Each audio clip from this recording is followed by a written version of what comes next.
Hello guys, welcome to the short tech talks. And आज हम पढ़ेंगे डेटा टाइप्स के बारे में। ये है मेरा स्कूल। जैसे हर स्कूल में हर डिविजन्स के लिए डिफरेंट क्लासेस प्रेजेंट होती हैं और टीचर्स के लिए भी डिफरेंट टीचर्स रूम प्रेजेंट होते हैं, वैसे ही अगर हमें किसी भी डेटा को मेमोरी में स्टोर करना है तो उसके लिए हमारे पास कुछ डेटा टाइप्स होते हैं जिसकी मदद से हम डेटा को स्टोर करते हैं। There are basically two types of data types in Java, primitive and non-primitive. Here we only study primitive data type like byte, short, int, long. These all are used to store the integer type, but the difference between them is in their range.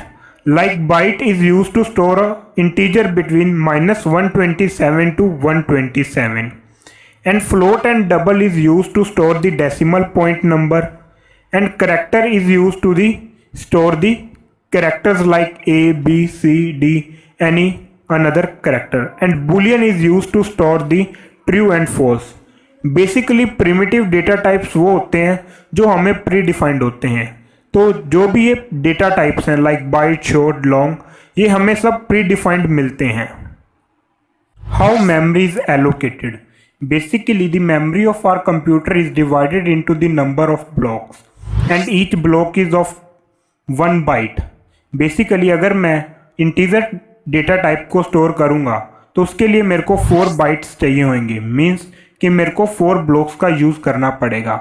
अगर मेरे को character type के data को store करना है तो मेरे को 1 byte मेमोरी चाहिए, तो इसका मतलब मेरे को एक ब्लॉक का यूज़ करना पड़ेगा।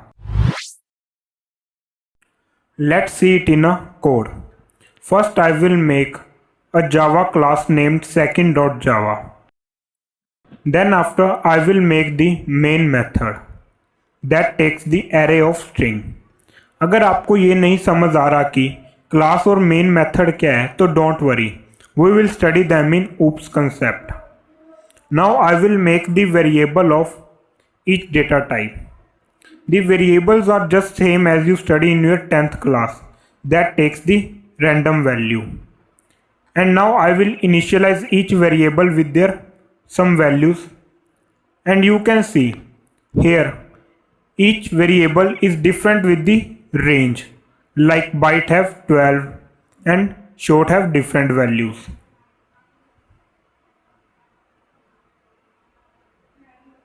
Now I will just initialize all the variables.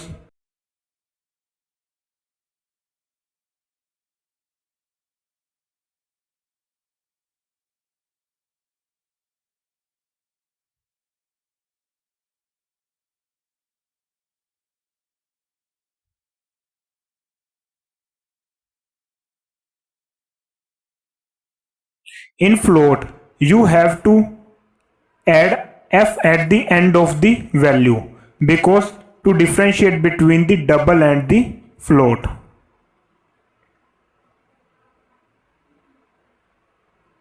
Now I will print all the values of the variables.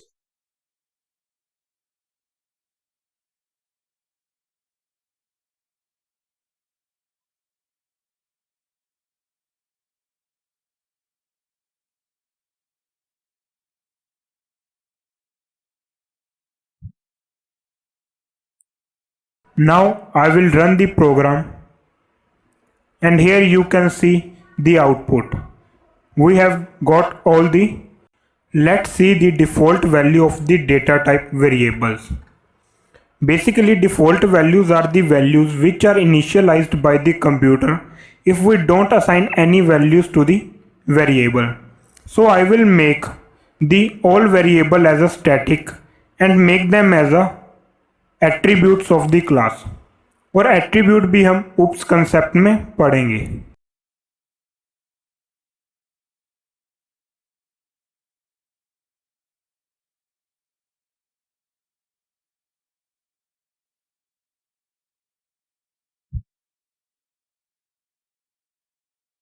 Now I will just print the values of the variable.